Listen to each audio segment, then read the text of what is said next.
Zero are zero, the images that tell a different story. Early this morning, something unusual appeared in photographs released by Pakistan's government. Iranian Foreign Minister Araghchi's plane didn't simply arrive in Islamabad, it was brought in under military escort. Pakistani Air Force fighter jets flanked his aircraft all the way into the capital's airspace. The Press Information Department published the images. You can see Iran's top diplomat stepping onto the tarmac at Noor-Khan Air Base, and on either side of him stand two figures, Pakistan's Foreign Minister Ishaq Dar and the country's army chief, Field Marshal Asim Munir. That visual alone tells you something. Iran's highest-ranking diplomat, delivered under fighter cover, greeted personally by Pakistan's military leadership, and the very second his wheels hit the ground, Tehran's foreign ministry issued a public declaration. There will be no meeting between Iran and the United States. Oil is trading at $106. J.D. Vance isn't coming. And here's the thing. Washington hasn't uttered a single word about the most troubling part of Araghchi's trip. And it's not that he's in Pakistan at all. It's where he's heading after Pakistan. Yuan Geo 1. The itinerary you need to understand. I need you to focus closely on the travel route Araghchi publicly announced. He named 3 stops, in this specific order. First stop, Islamabad. Second stop, Muscat. Third stop, Moscow, Pakistan, Oman, Russia. Notice what's missing from that list? Washington. The final destination before Iran locks down whatever position it's bringing to the table in Islamabad is Moscow. That means Russia hears what Iran is actually willing to negotiate before America does. Now, if you look at the way this is being covered in the media, they're calling it routine diplomatic outreach. Iran touching base with its allies. Standard protocol for a foreign minister on a regional tour. I'm going to make a different case.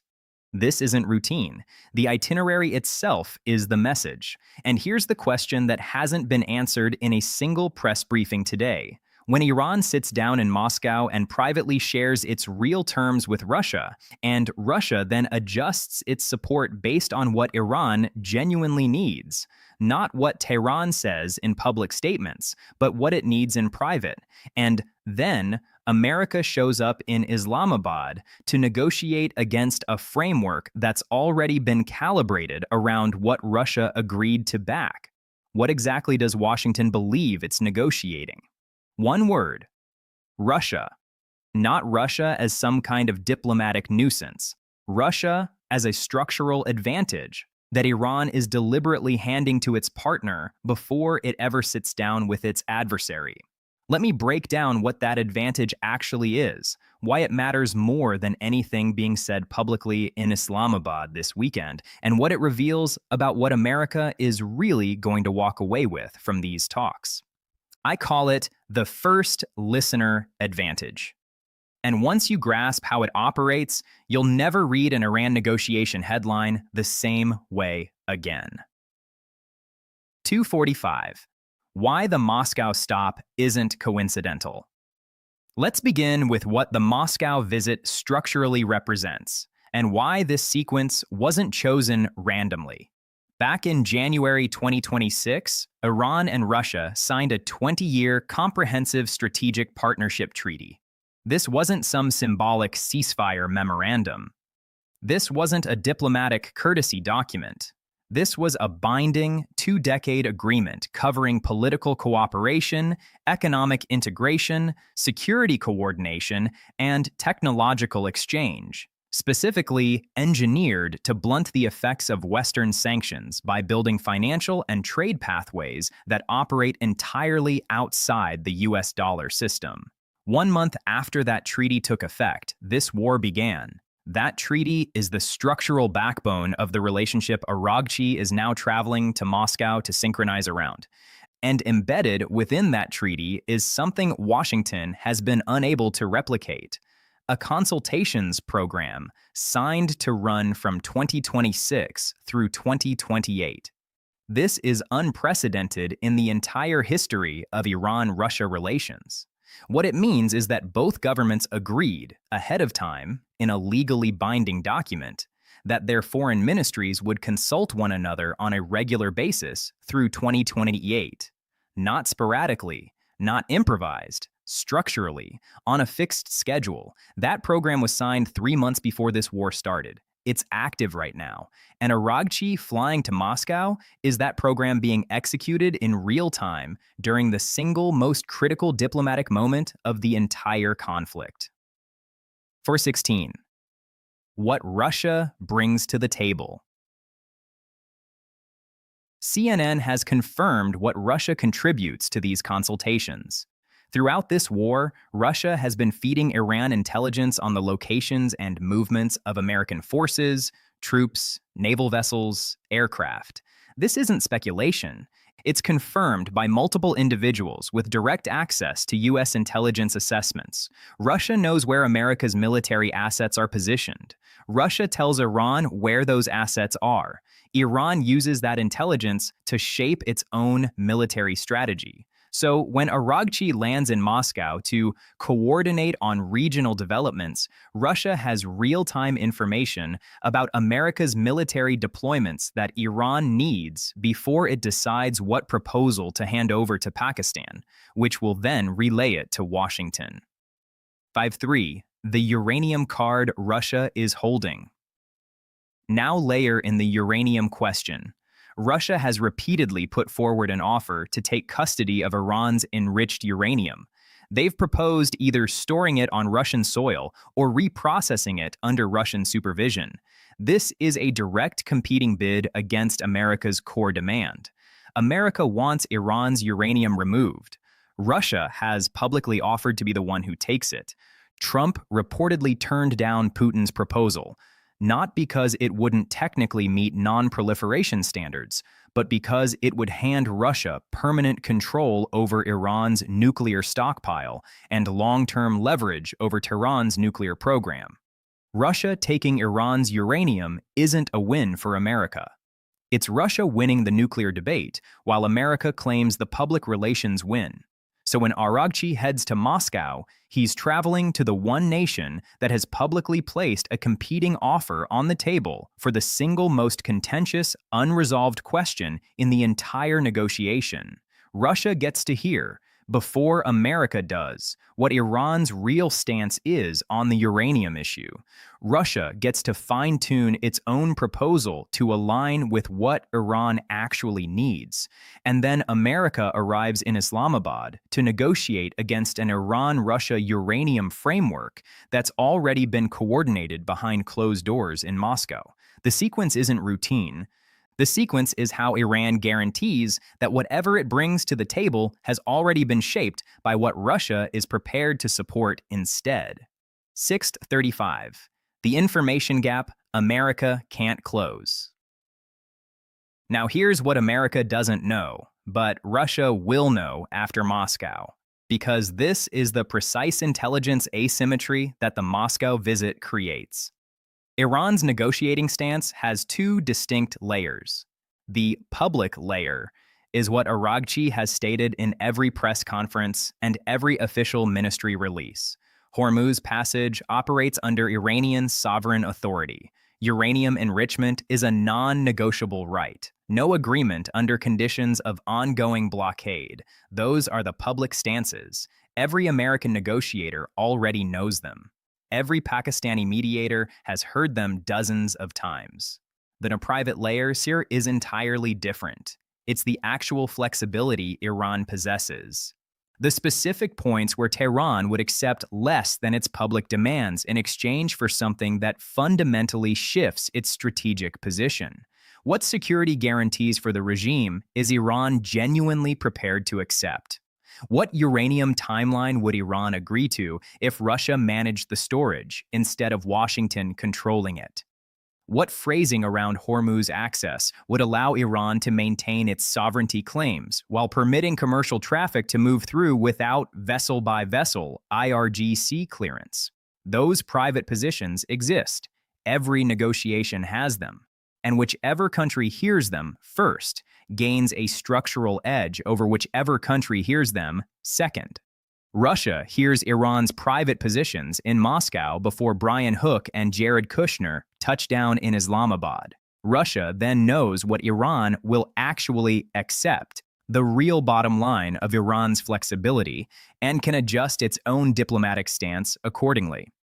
If Russia wants to position itself as the broker of the post-war settlement, knowing Iran's private floor before America does allows Russia to craft proposals that land just slightly above that floor. Russia can present America with solutions that Iran will accept, precisely because Russia knows exactly where Iran's acceptance threshold truly sits. America is negotiating without that information. Russia possesses it. 856. What intelligence can't capture. Now, to be clear, America's intelligence apparatus knows an enormous amount about Iran. They understand the military installations, the economic indicators, the IRGC chain of command, internal political factions. What they cannot know, because it's impossible to extract from signals intelligence alone, is what Iran privately communicated to Russia in a closed room in Moscow that it hasn't shared with anyone else. That gap between what America knows from collection and what Russia knows from direct conversation is the first listener advantage. And it's the advantage Aragchi is personally delivering to Moscow on this diplomatic tour. 940. The historical blueprint. Here's what history teaches us, because China has observed this exact maneuver before, and its interpretation is worth paying attention to. The most accurate historical parallel isn't the Cold War, and it's not Japan in 1941, it's the 1973 Arab oil embargo. When Egypt and Syria were preparing to launch the Yom Kippur War against Israel, they needed to ensure that an oil embargo would carry political weight, not just impose economic damage. They didn't consult Washington. They went to the Soviet Union first. The Soviets were briefed on the military strategy. The Soviets calibrated their backing accordingly. They conducted weapons airlifts to Egypt mid-war. They positioned their diplomacy to maximize pressure on the United States. And when ceasefire negotiations began, the Soviets weren't caught off guard by anything Egypt put forward, because they'd heard Egypt's actual terms before the shooting even started. America negotiated that ceasefire against an Egyptian position that had already been molded by Soviet consultation. Washington didn't know where Egypt's genuine flexibility lay, because the Soviets knew it, and Egypt had calibrated its public stance around what the Soviets could sustain, not around what America wanted to hear. The parallel to today is exact. Iran traveling to Moscow is Iran making certain that Russia knows its real terms before America does. Russia calibrates its backing, its uranium proposal, its diplomatic protection, its satellite intelligence, its UN Security Council veto around what Iran genuinely needs, not what Iran publicly declares it needs. And America arrives in Islamabad to negotiate against a framework that's already been shaped by what Russia can sustain. 1143. How China perfected the model. China has studied this pattern because China is the nation that analyzed the 1973 playbook and refined it. China's own strategic approach in this conflict, the quiet backing, the dark fleet, the yuan payment rails, the strategic reserves, is precisely this pattern applied to economics instead of military resupply. China didn't publicly announce its support for Iran. China constructed the infrastructure that enables Iran to maintain resistance without China needing to be publicly accountable for enabling that resistance. Russia's backing is the military and diplomatic version of the identical pattern: first listener, silent enabler, public deniability. 1224. The two possible outcomes. Now let me outline the two pathways the first listener advantage creates, because this framework resolves one of two ways, and understanding both shows you what to monitor. Path 1. The Russia-engineered agreement. Iran shares its private terms in Moscow. Russia calibrates its uranium proposal to match precisely what Iran can accept. Aragchi arrives in Islamabad carrying a framework that incorporates what Russia has already committed to sustain. America puts forward a proposal. Pakistan conveys it to Iran. Iran either rejects it or modifies it based on what Russia agreed to in Moscow. The final agreement, if one materializes, bears Russia's imprint on every clause that matters. The uranium provision, the Hormuz provision, the sanctions relief timeline. America declares it a diplomatic triumph. Russia characterizes it as the fruit of its facilitation. Iran describes it as an agreement it shaped on its own terms. Nobody states publicly that the terms were established in a Moscow conversation that America wasn't part of. That's the Russia-engineered deal. America claims the headline. Russia controls the architecture of the post-war structure. Path 2. The message without an agreement. Iran tells Russia in Moscow that no agreement on current American terms is viable and that Iran is prepared to continue the endurance conflict. Russia validates that position, keeping its uranium proposal on the table without compelling Iran to accept it, preserving its UN Security Council veto as diplomatic cover, continuing satellite intelligence sharing without publicizing it. Iran arrives in Islamabad carrying a framework shaped by Russian validation of continued resistance. America's proposal in Islamabad doesn't reach Iran's private floor. The floor Russia knows, but America doesn't. The negotiations collapse. Iran returns to the ceasefire without agreement posture. Russia continues collecting an additional $15 million daily from elevated oil prices. China continues receiving 157.7 million barrels of Iranian crude through the Dark Fleet. And the endurance conflict continues, with both Russia and China positioned to profit from its extension. 1501. China's silent calculation. China is monitoring both scenarios. China has constructed the infrastructure to benefit from both. The 1.2 billion barrel strategic reserve means China can weather the energy disruption in Path 2. The Dark Fleet means China's Iranian crude keeps flowing regardless of which pathway the negotiation follows. And China's silence regarding the Moscow visit, no statement, no analysis, no indication that Iran consulting Russia before the Islamabad round is noteworthy, tells you Beijing has already determined which pathway best serves its strategic interests. 1538. The counter-argument worth testing. Let me steelman the American perspective, because the argument that Russia hearing Iran's terms first doesn't fundamentally alter the negotiation carries genuine weight. America's position would be this. Moscow's involvement in this negotiation is already completely factored in. Trump reportedly declined Putin's uranium proposal. America knows Russia is providing Iran with intelligence. The intelligence community has been monitoring Russia-Iran coordination throughout this entire conflict.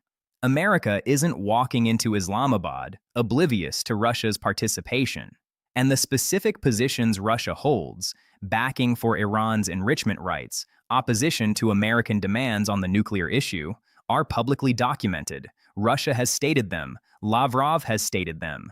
Understanding that Russia supports Iran's stance doesn't require hearing Iran's private terms in Moscow.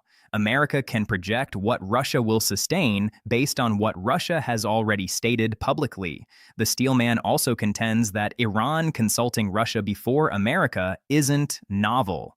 Aragshi confirmed months ago that military cooperation with Russia continues. The Russia-Iran strategic partnership is public information. Iran and Russia aligning diplomatic positions before engaging with America is the established pattern of their relationship, not some new tactical innovation. America incorporates that alignment into every assessment. Hook and Kushner arriving in Islamabad, aware that Russia has been consulted, is not equivalent to arriving without knowledge of the Russia-Iran relationship. On uranium specifically, the steelman argues that Russia taking custody of Iran's uranium might actually advance American interests in a particular scenario. If Iran transfers the uranium to Russia and characterizes it as a sovereignty-preserving arrangement, and America can characterize it as denuclearization, Even with Russia as custodian, all parties extract value from the agreement. America secures the headline. Russia secures the leverage. Iran gets to maintain it didn't surrender its strategic asset to its adversary. A trilateral arrangement that allows each government to present a different narrative to its domestic audience about what happened to the uranium isn't a defeat for America. It's statecraft. 1816. What the Steelman can't address. All of that is coherent. America understands Russia's involvement. The Russia-Iran coordination isn't a revelation, and a trilateral uranium arrangement could serve everyone's interests if framed appropriately. But here's what the Steelman cannot explain. The specific intelligence Aragchi carries to Moscow isn't Russia's public stance.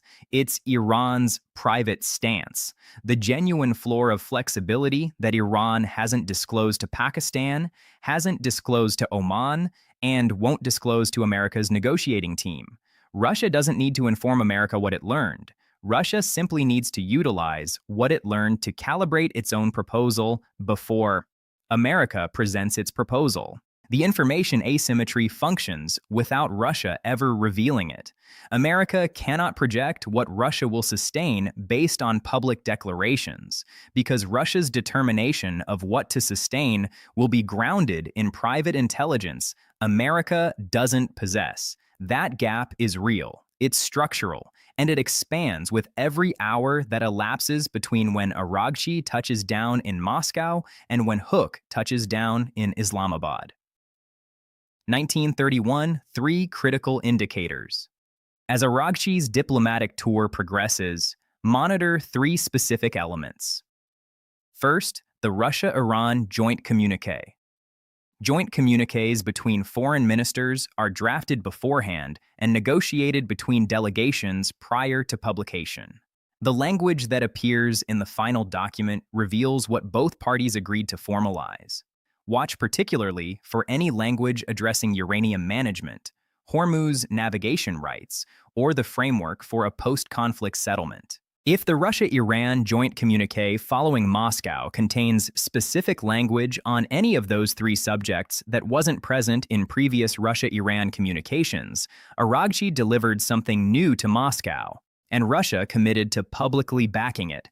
That public backing then establishes the baseline that America's Islamabad proposal must meet before Iran will consider it. Also, watch the precise wording around the uranium question. Russia has publicly proposed taking Iran's enriched uranium. Trump has reportedly rejected that proposal.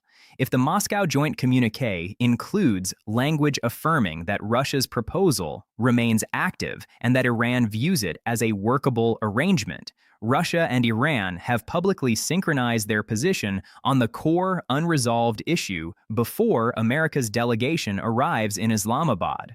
America will be negotiating against a Russia-Iran unified position on uranium that was established in Moscow, published after Moscow, and cannot be retracted without Russia publicly reversing a formal commitment. That's not a negotiating complication.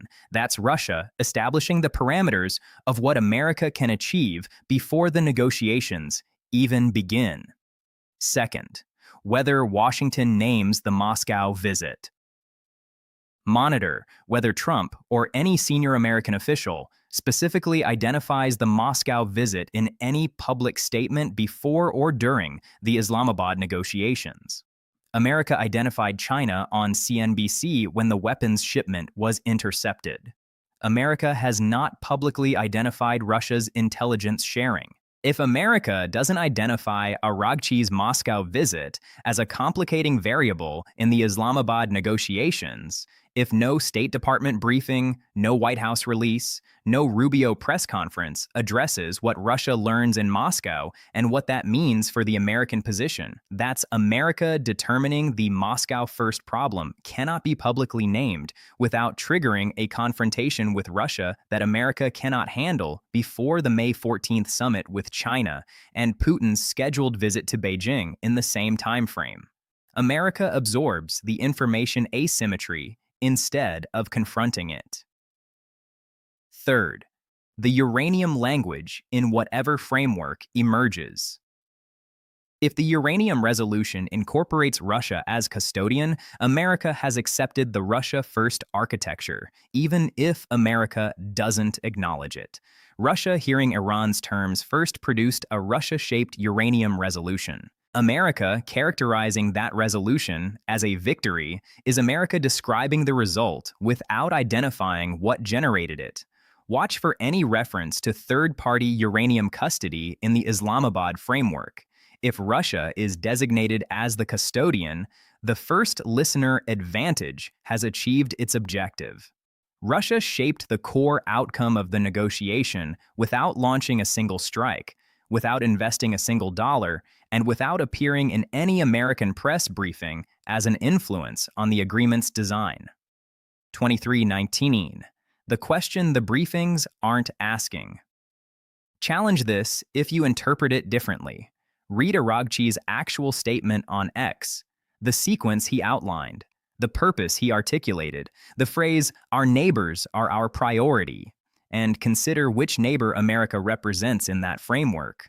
Read the CNN reporting on Russia providing Iran with intelligence regarding American force deployments, and consider what that intelligence sharing means for what Russia knows about America's military posture when Aragchi arrives to coordinate. Read the January 2026 Comprehensive Strategic Partnership Treaty and the 2026-2028 Consultations Program, and consider what it signifies for a nation to maintain a formalized, scheduled consultations framework with its strategic partner while simultaneously negotiating with its adversary. And then pose the question that America's press briefings aren't asking today. Russia hears Iran's terms in Moscow. America hears Iran's terms through Pakistan. Pakistan hears what Iran is prepared to share with a mediator. Russia hears what Iran is prepared to share with a partner. Those are fundamentally different conversations. And whatever exists in the gap between those two exchanges is what determines whether the agreement America secures from Islamabad is the agreement Iran genuinely committed to, or simply the agreement Iran was prepared to offer before it traveled to Moscow.